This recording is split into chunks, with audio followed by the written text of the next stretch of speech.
So good to see all of you. What an amazing turnout of people that are actually doing the work, building the systems, that are governing this most exciting of projects, from the Magna Carta to here in Seoul, that city that's got soul. You take the E out of it, that's the soul. You take the U out of it, that's the soul.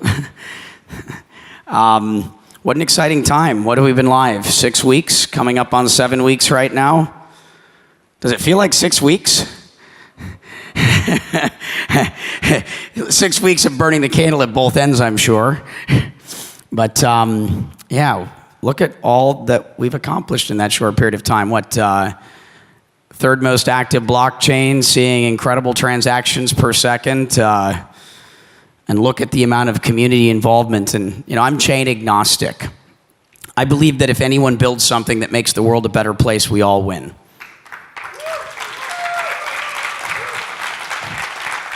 And I'm here to help everyone that's got good intentions trying to do good things. I don't get into that argument of my chain is better than your chain. It reminds me of religious fanaticism. And over the last few thousand years, we've learned that doesn't work. Keep an open mind. We're building open source systems with open minds and open hearts. The Chestahedron, we're doing it in this case with some sacred geometry. If you haven't spent the time to learn what the EOS logo is, take the time to go watch one of Frank Chester's, videos. This is one of the most interesting pieces of sacred geometry. Maybe the most important symbol discovered in the last 1,000 years. The most important geometric symbol. This is not just a cool logo. It's incredibly interesting. How many of you are familiar with the Platonic solids, the 5 Platonic solids? So Socrates was killed basically to give you this information because he didn't encrypt it. And so Plato ended up encrypting most of Socrates' knowledge into images and into writings.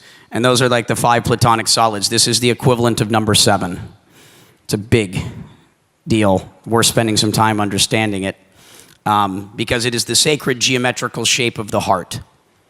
And what I see in this community that I haven't seen in any of the other crypto communities, is just there's a level of heart when you walk into these rooms. There's a level of sort of just people with good intentions and good attitudes. I just feel so much light and so much love when I'm at any sort of EOS community event. Last night, again today, at the tail end of it, I had to go with a camera crew this morning to the DMZ because a lot of my focus is, kind of transcending the work that we do in blockchain and cryptocurrency. Obviously, I'm still active and here to serve and be helpful to the extent I can, always with the time that I have. It's all yours. But, my focus right now is on where in the world are we going to, see these fires start, to see these lighthouses emerge that show people that there is another way, that we can do things better than we've done it in the past. I often talk about this Japanese word of kaizen, which is to continually improve. A lot of the things that I see in the world today is, we've built a world of mediocrity. If you've ever seen that triangle or that pyramid that says good, fast, cheap, pick 2, something happened. Somewhere along the way we went astray and we just started making things that were fast and cheap, and we forgot about good. We forgot about building things well, and the way that you do that is by always attempting to do things as well as you can, by doing your best. Why would you want to do anything less? And when you get up tomorrow, you do it even better. And through that process of continuing to improve, that's what makes you great. That's what will make you someone that produces great things. And so, in a place like Korea, obviously this is an extremely interesting year to be here. Going back to the Korean War, you've had this division of one people. Out at that bridge, the bridge that was one way, you could cross from south into north, but you could never come back. Hotel California, you can never leave. And so families divided, and the idea that there's, the possibility the potential of Korean unification. These are the types of messages, these are the types of stories, these are the inspirations, that the world needs right now. And, what an amazing time to be here, because that possibility is now on the table.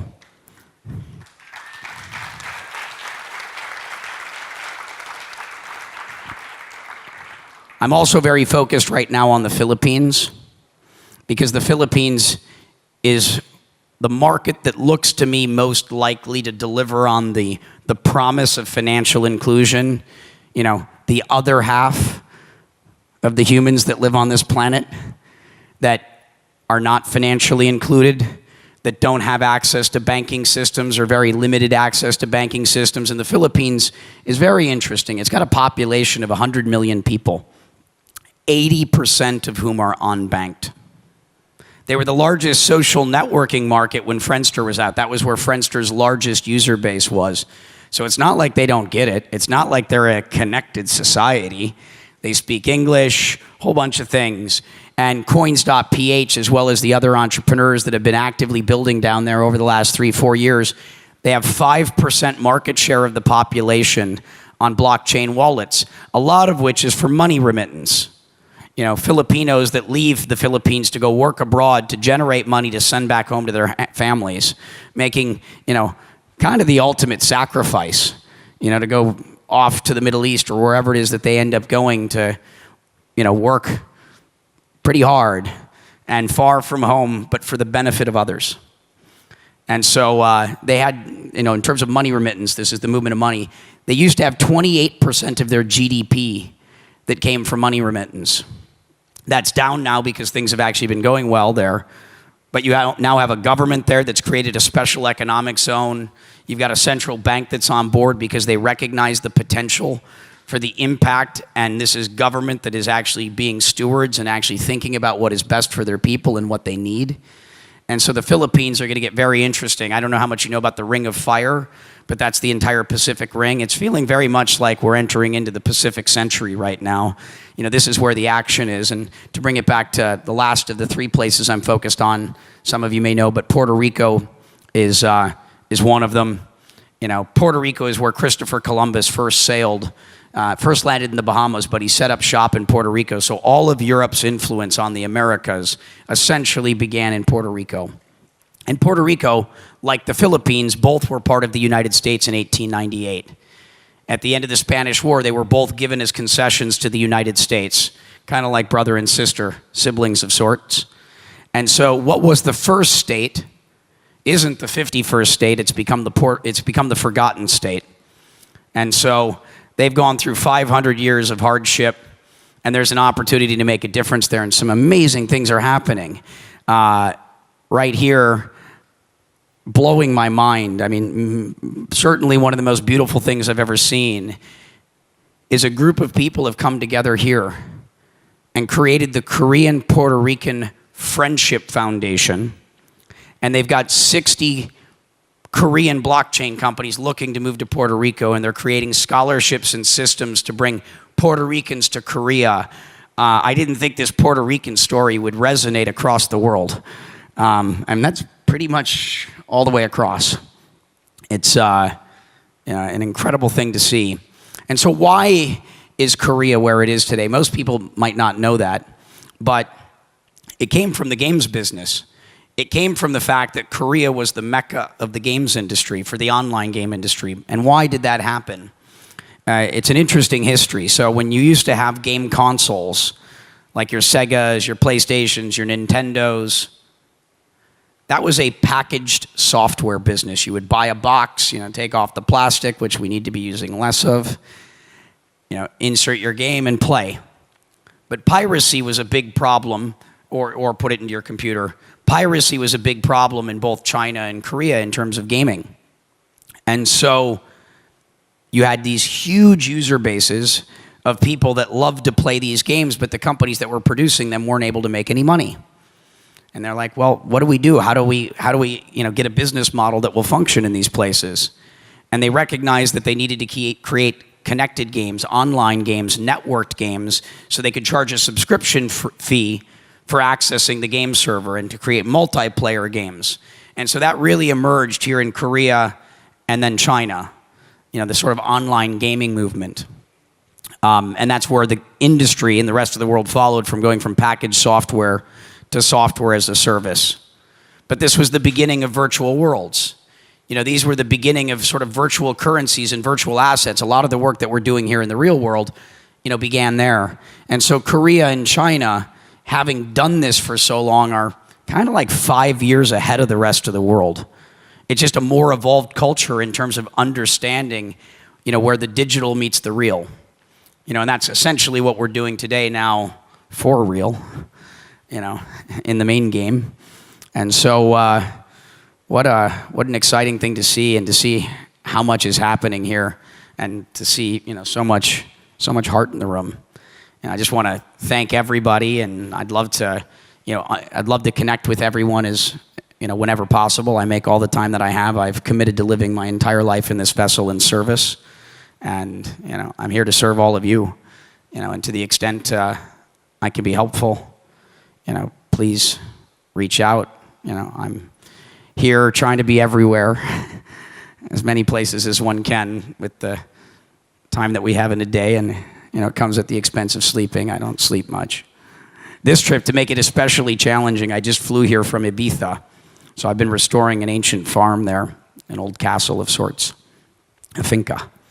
And I decided on the flight over that I was going to go into a 5-day stoic water fast, where you go for 5 days not eating anything, not drinking anything other than water exclusively, while burning the candle at both ends and flying from Ibiza.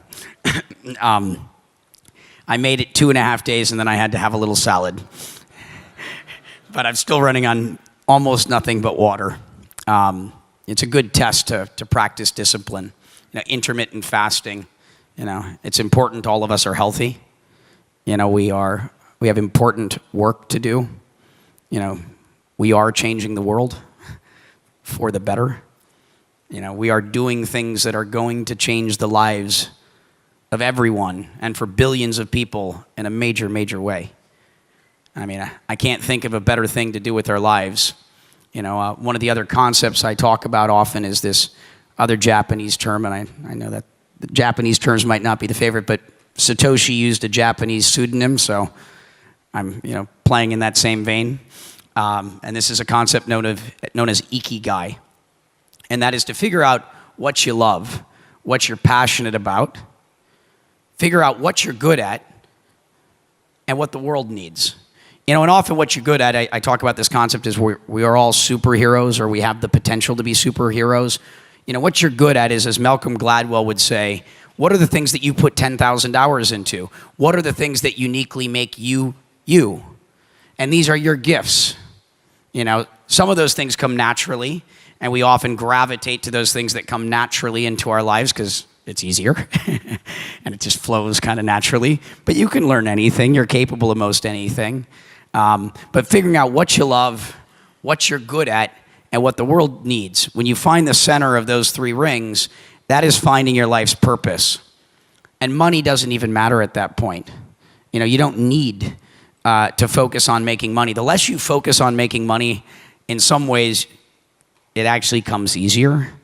Strangely, if money is not your focus, what will happen is you just do amazing things, and you become really good at making things happen, and you love every minute of it, so you work really hard at it, and you're playing to your strengths, and you're doing things that benefit others, and the money kind of naturally follows. It doesn't need to be your focus. And that's an important thing as we talk about what is it that we are building here. We're bringing community back. We're kind of moving away from that game of self-interest, where it's just all about me, me, me, me. I'm doing things because I'm selfish. I call it the game of compounding interest, self-interest, the financial term compounding interest. And I've stopped playing that game personally. I've moved on to a game that I call compounding impact.